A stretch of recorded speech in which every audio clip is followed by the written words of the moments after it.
নমস্কার বন্ধুরা, Mousumi's cooking studio নতুন আরও একটি পর্বে সবাইকে স্বাগত। আজ তৈরি করে দেখাবো একটি সবার প্রিয় একটি রেসিপি। আশা করছি রেসিপিটি ভালো লাগবে, তাই ভিডিওটি দেখার অনুরোধ রইল। সম্পূর্ণ দেখে যদি ভালো লাগে তাহলে লাইক, শেয়ার, কমেন্ট করে চ্যানেলটিকে সাবস্ক্রাইব করে দেখার জন্য অনুরোধ রইল। আসুন তাহলে বন্ধুরা দেখে নিই কী করে তৈরি করতে হবে। আজকের রেসিপি ডালপুরি। আর ডালপুরি তৈরি করার জন্য এখানে আমি একটা বলে নিয়ে নিচ্ছি 1 কাপ পরিমাণে ময়দা। এতে আমি হাফ চামচ পরিমাণ নুন দিয়ে দিলাম, আর দিয়ে দেব 1 টেবিল স্পুন পরিমাণ সাদা তেল। এবার তেল আর নুনটাকে ভালো করে মাখিয়ে নিতে হবে ময়দার সঙ্গে। যখন তেল নুনটা সুন্দর করে মাখানো হয়ে যাবে আর হাতে মুঠো করলে জড়ো হয়ে যাবে, সে সময় বুঝতে হবে আমার ময়ানটা দেয়া একদম সুন্দর হয়েছে, পারফেক্টলি হয়েছে। এবার এতে আমি অল্প অল্প করে জল দিয়ে একটা স্মুথ ডো তৈরি করে নেব। দেখুন ডোটা আমার একদম রেডি, একদম সফট করে ডোটাকে মাখিয়ে নিতে হবে। এবার আমি ঢাকা দিয়ে এটাকে রেখে দেব 10 থেকে 15 মিনিটের জন্য। আর সেই ফাঁকে আমি পুরটাকে রেডি করে নেব। তার জন্য কড়াইতে আমি দিয়ে দিলাম 1 টেবিল স্পুন সাদা তেল। তেল গরম হয়ে গেলে এতে আমি কুচনো পেঁয়াজ দিয়ে দিচ্ছি। এখানে দুটো মিডিয়াম সাইজের পেঁয়াজ কুচি আমি ব্যবহার করেছি। এবার এতে আমি দিয়ে দেব কাঁচা লঙ্কা কুচি। চাইলে আপনারা এখানে কাঁচা লঙ্কা পেস্টও ব্যবহার করতে পারেন, আর ঝালটা নিজেদের স্বাদ অনুসারে দিয়ে নেবেন। আর ঝাল ঝাল হলে কিন্তু খেতে বেশি ভালো লাগবে। এবার এতে হাফ চামচ রসুন পেস্ট আর হাফ চামচ হলুদের গুঁড়ো দিয়ে দিলাম, আর এতে দিয়ে দিলাম পরিমাণ মতো নুন। এবার নেড়ে চেড়ে ভালো করে ভেজে নিতে হবে। এরপর আমি এতে দিয়ে দেব 1 কাপ মসুর ডাল, আমি আগে থেকে ধুয়ে রেখেছিলাম, সেই ডালটা দিয়ে দিলাম।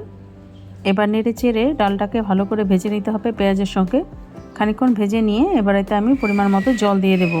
মানে ডালটাকে সেদ্ধ করে নেব, সম্পূর্ণভাবে সেদ্ধ করে নেব, আর কোনো রকম জল থাকবে না, সেই পরিমাণ বুঝে জলটা দিতে হবে।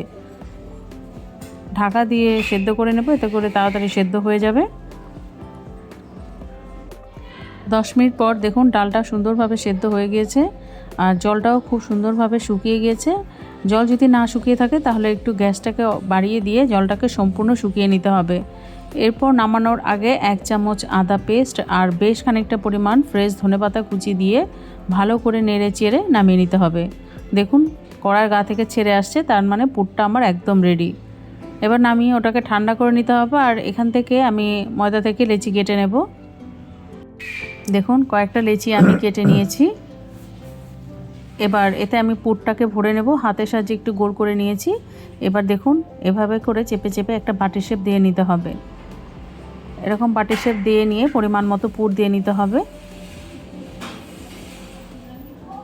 বেশ খানিকটা পরিমাণ পুর আমি দিয়ে নিলাম। পুরের পরিমাণটা বেশি হলে খেতে কিন্তু বেশি সুন্দর হয়। এবার দেখুন পুর দেওয়া হয়ে গেলে মুখটাকে ভালো করে সিল করে নিয়ে গোল করে নিতে হবে। একই রকমভাবে আরও একটা করে দেখাচ্ছি।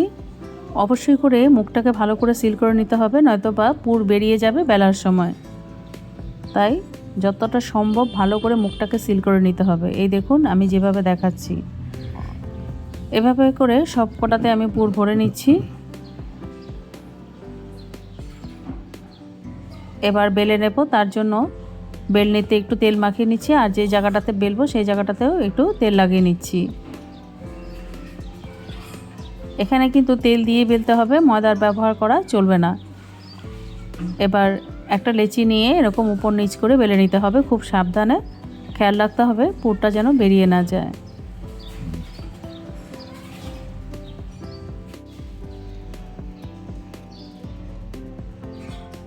দেখুন একটা পুরি আমার বেলা হয়ে গেল। এবার আরও একটা বেলে আমি আপনাদের দেখাচ্ছি। হালকা করে তেল মাখিয়ে নিতে হবে, তারপর এইভাবে করে বেলে নিতে হবে। সমস্ত কটা বেলা হয়ে গেলে আমি ভাজতে চলে এলাম। আগে থেকেই আমি তেল গরম বসিয়ে দিয়েছিলাম, আর পুরি কিন্তু ডুবো তেলেই ভাজতে হবে। এক পাশটা হয়ে গেলে উল্টে দিয়ে অপর পাশটাকেও বেশ লাল করে ভেজে নিতে হবে।